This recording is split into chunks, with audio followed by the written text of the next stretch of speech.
درود و سلام میرے اور آپ کے محبوب پیغمبر امام الانبیاء امام الرسل امامنا فی الدنیا والآخرہ خاتم النبیین جناب محمد الرسول اللہ صلی اللہ علیہ وآلہ وسلم کی ذات کے لیے خاص ہیں۔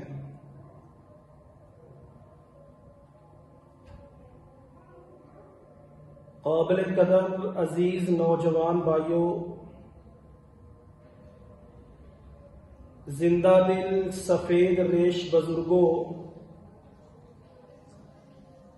عفت و حیا کی چادر میں لپٹی ہوئی معززات ماؤں اور بہنوں،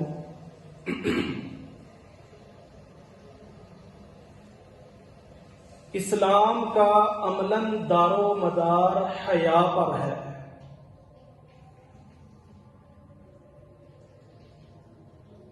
اسی طرح انسان کی فطرت میں بھی حیا کا تصور رکھا گیا ہے۔ یہی وجہ ہے کہ بندہ مسلم کو اپنے حسن ادب، حسن سلوک، عمدہ سیرت، عمدہ اخلاق اور بہترین ایمان کی بدولت دیگر مخلوقات پر برتری حاصل ہے، صرف اس حیا کی وجہ سے۔ اس کے برعکس جب انسان سے حیا اٹھ جاتی ہے تو وہ جانوروں، درندوں اور خونخوار حیوانات کی صورت میں دکھائی دیتا ہے، بلکہ وہ انسان جس سے حیا ختم ہو جاتی ہے وہ جانوروں سے بھی بدتر ہو جاتا ہے۔ تو بندہ مسلم اور گناہوں کے ارتکاب کے درمیان حیا ایک بہترین اور مضبوط چٹان کی حیثیت رکھتی ہے۔ جس آدمی کے اندر شرم و حیا موجود ہے، یہ شرم و حیا اس آدمی اور اس گناہوں کے درمیان ایک مضبوط چٹان بن کر کھڑی ہو جاتی ہے۔ ہماری آج کی گفتگو کا محور شرم و حیا کے حوالے سے ہے۔ 14 فروری کا دن نزدیک ہے، ویلنٹائن ڈے۔ ہمارے معاشرے کے اندر بھی نوجوان مناتے ہیں۔ یہ وہ دن ہے جس دن میں نوجوان لڑکے اور نوجوان لڑکیاں اپنی غیرت کا اور شرم و حیا کا جنازہ نکالتے ہیں۔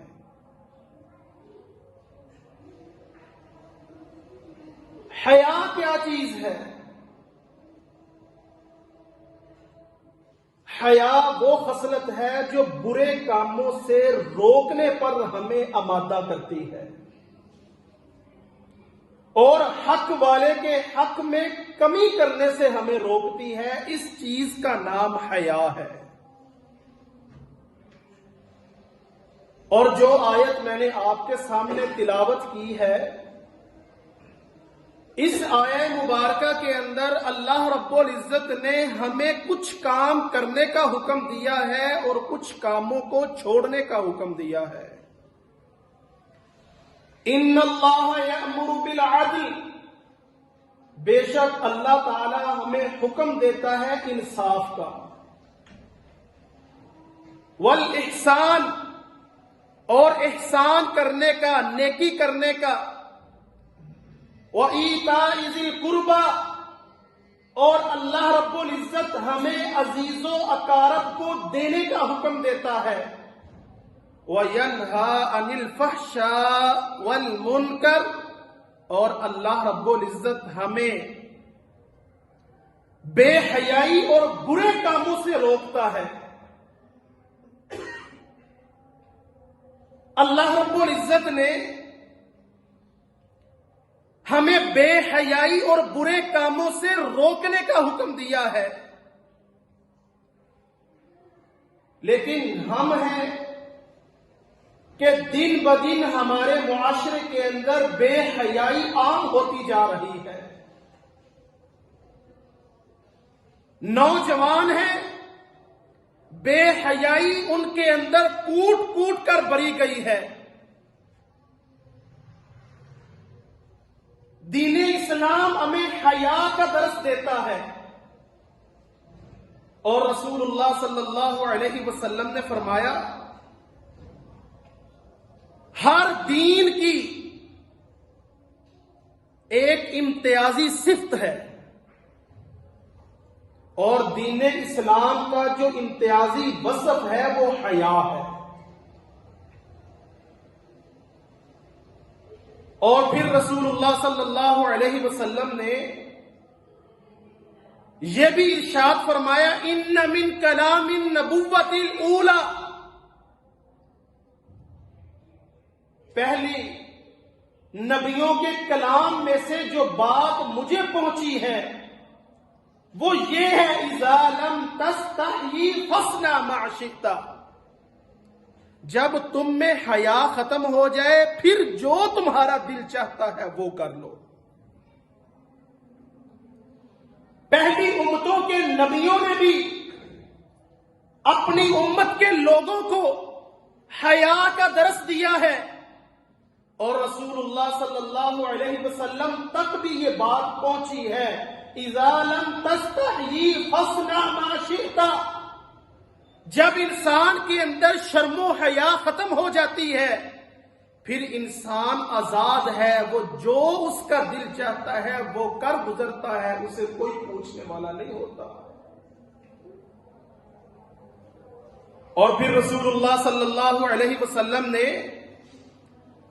یہ بھی ارشاد فرمایا حیا اور ایمان یہ دونوں چیزیں لازم ہیں ایک دوسرے کو، جس انسان کے اندر حیا نہیں ہوتی اس انسان کے اندر ایمان بھی نہیں ہوتا، اور جس انسان کے اندر حیا نکل جاتی ہے اس سے پھر گناہوں کے دروازے کھل جاتے ہیں، گناہوں کے دروازے کبھی اس سے بند نہیں ہوتے۔ اللہ رب العزت سے ہم دعا کرتے ہیں اللہ رب العزت ہمیں حیا اور ایمان دونوں چیزیں اللہ رب العزت ہمیں نصیب فرمائے۔ اللہ رب العزت ہماری نوجوان نسل کے اندر شرم و حیا پیدا کر دے۔ جب ہمارے اندر شرم و حیا آ جائے گی، ہمارے نوجوانوں کے اندر شرم و حیا آ جائے گی، ان کی آنکھ کے اندر حیا پیدا ہو جائے گی، پھر عزیز بھائیوں یہ ہمارا معاشرہ امن کا گہوارہ بن جائے گا، ہمارے گھروں کے اوپر اللہ رب العزت کی رحمتوں کا سایہ رہے گا۔ جب ہم سے شرم و حیا چھن جائے گی، جب ہم شرم و حیا کو چھوڑ دیں گے پھر ہم سے گناہوں کے دروازے کھل جائیں گے۔ جب انسان سے گناہوں کے دروازے کھل جاتے ہیں پھر انسان شیطان کا بندہ بن جاتا ہے، شیطان پھر انسان سے اس طرح کے گناہ کرواتا ہے، وہ کام سرزند انسان سے ہو جاتے ہیں جو انسان کی توقع کے اندر بھی نہیں ہوتے کہ میں فلاں گناہ بھی کر سکتا تھا، آج میں نے وہ بھی کر لیا ہے۔ عزیز بھائیوں یہ سب کچھ اس چیز کی کمی ہے کہ انسان کے اندر شرم و حیا ختم ہو گئی ہے۔ دین اسلام نے ہمیں حیا کا درس دیا تھا، دین اسلام یہ حیا والا دین ہے۔ اس اسلام کی سب سے زیادہ امتیازی خصوصیت ہی یہ ہے کہ اس دین کے اندر حیا کا درس دیا جاتا ہے. جس انسان سے حیا نکل جاتی ہے، جس انسان کے اندر سے شرم نکل جاتی ہے، عزیز بھائیو، وہ بندہ جہنم کی طرف دھکیل دیا جاتا ہے. اس بندے کو جہنم کی طرف وہ شرم و حیا جو ختم ہو جاتی ہے، وہ انسان کو جہنم کی آگ کی طرف لے کر چلی جاتی ہے. رسول اللہ صلی اللہ علیہ وسلم نے شرم و حیا کے حوالے سے بہت سی باتیں کی ہیں. نبی اکرم صلی اللہ علیہ وسلم نے، رسول اللہ صلی اللہ علیہ وسلم فرماتے ہیں اللہ رب العزت حیا والا ہے. اللہ رب العزت پردہ پوشی کو پسند کرتا ہے. اللہ رب العزت حیا والا ہے اور پردہ پوشی کو پسند کرتا ہے. اور پھر رسول اللہ صلی اللہ علیہ وسلم نے فرمایا جب بھی تم میں سے کوئی بندہ غسل کرنے کے لیے جائے تو اسے چاہیے کہ وہ پردہ کر لیا کرے. اللہ رب العزت حیا والا، پردہ پوشی کو پسند کرنے والا ہے. لیکن عزیز بھائیو، آج پردہ پوشی ہم میں نہیں رہی. آج ہمارے معاشرے کے اندر پردے کو تنگ نظری سے دیکھا جاتا ہے. آج ہمارا معاشرہ آزاد خیال بننا چاہتا ہے. دین اسلام کے قوانین کو یوں سمجھا جاتا ہے کہ جیسے یہ ہمارے اوپر ایک پابندی عائد کر دی گئی ہے. دین اسلام یہ خیر خواہی کا دین ہے. دین اسلام ہمیں دنیا کی ان نفرتوں سے، دنیا کی ان گندگیوں سے بچانے والا دین ہے. دین اسلام ہماری حیا کے اوپر